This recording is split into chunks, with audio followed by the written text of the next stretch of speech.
ကဲဒီမှာငါးတန်လျာပေါင်းလွန်ဓမ္မကောင်းမှုနဲ့ငါးတန်လျာပေါင်းကိုကျွန်တော်တို့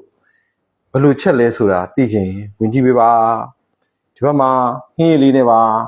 ငါးတန်လျာပေါင်းဟင်းရည်လေးနဲ့ပါနော်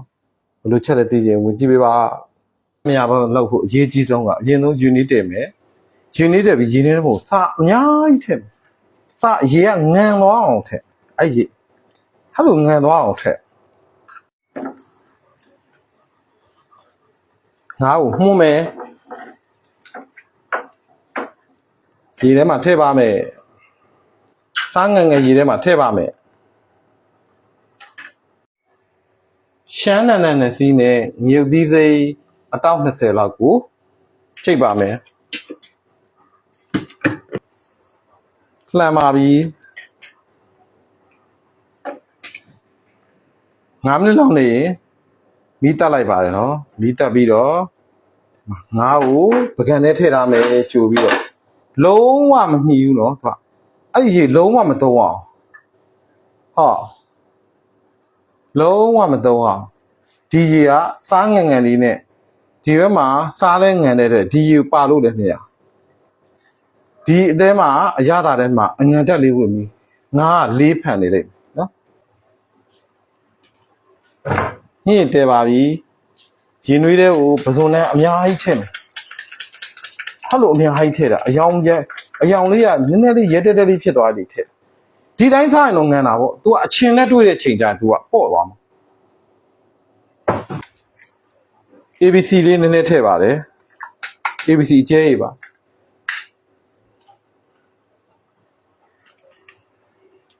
ရှာလကာကြီးထည့်ပါတယ်ရှာလကာကြီး3စွန်းစာလောက်ပါကျက်သွန်ဖြူအများကြီးပဲကိုထည့်လိုက်ပါမယ်ကျက်သွန်ဖြူများလေးထည့်မယ်အရေးကြီးတာဒီကျက်သွန်ဖြူလေးကျက်သွားမှာနင့်မို့ဆိုရင်ဆက်ပါလိမ့်မယ်နော်ကျက်သွန်ဖြူလေးကျက်သွားအရင်ဆုံးကျက်သွန်ဖြူထည့်ရပါဟိုကျက်သွန်ဖြူကရင်အဆက်တက်ပေါ့အရှတက်အဆက်တက်ပျောက်ပြီးဆိုတဲ့အချိန်ကြတော့မှကျွန်တော်တို့ကဒီမှာ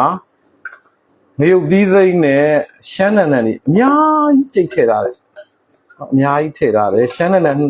ရုတ်သီးအတောက်20လောက်နဲ့ရှမ်းနံကျွန်တော်တို့2စီးထည့်ထားတယ်နော်အစီး2စီးထည့်ထားတယ်ထည့်လိုက်ပါပြီနောက်ပြီးတော့အနှစ်လေးရအောင်ကျက်သွန်ဖြူနီးထောင်းထားတာလေးအဖြူရောပါတယ်အနီရောပါနည်းနည်းလေးအနှစ်လေးရသူ့နည်းနည်းလေးထည့်စားကောင်းစီခြင်းလို့ပါဒီဟင်းတွေချက်တဲ့အချိန်မှာစားကောင်းမှုပဲလိုပါတယ်သူ့မှာ theory ဆိုတာမရှိပါဘူး method ဆိုတာမရှိပါဘူးစားကောင်းမှုလိုတယ်ဒါလေးကိုနိမ့်နိမ့်တရားလေးယူပြီးချက်ရပါတယ်နော်ဒီမှာခပ်ပြစ်ပြစ်လေးဖြစ်သွားပြီခပ်ပြစ်ပြစ်လေးဖြစ်ရတဲ့အကြောင်းရင်းရှိပါတယ်လောက်ရတဲ့အကြောင်းပြပြပါမယ်နော်အချုံမသုံးပါဘူးနော်ကျွန်တော်ဓာရှိသုံးပါတယ်ဓာရှိနည်းနည်းလေးပို့ထည့်ပါမယ်နော်ချိုချိုလေးဖြစ်သွားအောင်အရှုတချုံမလုံးဝမသုံးတာဘူးနော်ရောက်ပြီဒီလောက်ဆိုနော်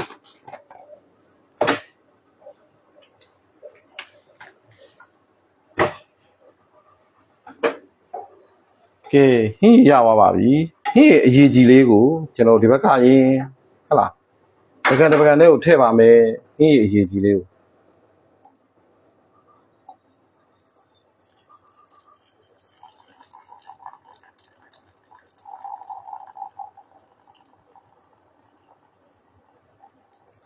ဟင်းနှစ်လေးကိုငါးပေါ်မှာဟတ်လိုလေးလှလှလေးဖြန်းပါ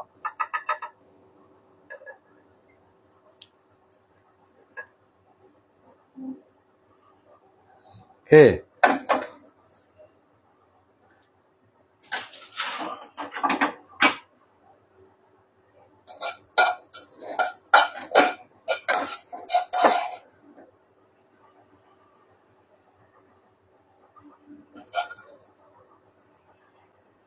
ပြီးရင်မလှမပပါဘူးနော်တမ်းမရစီမြန်လေးဖြစ်တော့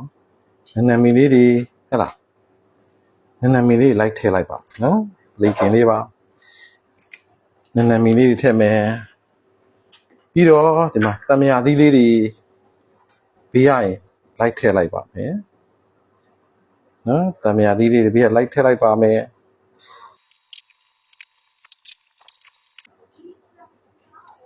ဟင်းတစ်ပွဲကိုလှလှပပလေးရပါပြီ ကဲအားလုံးချက်ပြီးတဲ့အချိန်မှာအရေးကြီးဆုံးကတံမြာထည့်တာပါတံမြာသီး၅လုံးပါအဲ့တံမြာသီး၅လုံးကိုခုနကထည့်လိုက်မယ်ဆိုဒီဟင်းရခါတက်တက်ဖြစ်သွားပါမယ်เนาะကျွန်တော်တို့တော်တော်များများစားရင်အနံ့နေရမကောင်းဘူးခါတက်တက်နဲ့เนาะဆက်ပြင်းပြင်းနေနေဖြစ်တယ်ဒီလိုလေးတံမြာရည်လေးကိုလှည့်လောင်းလိုက်ပါတံမြာသီး၅လုံးကိုကျွန်တော်တို့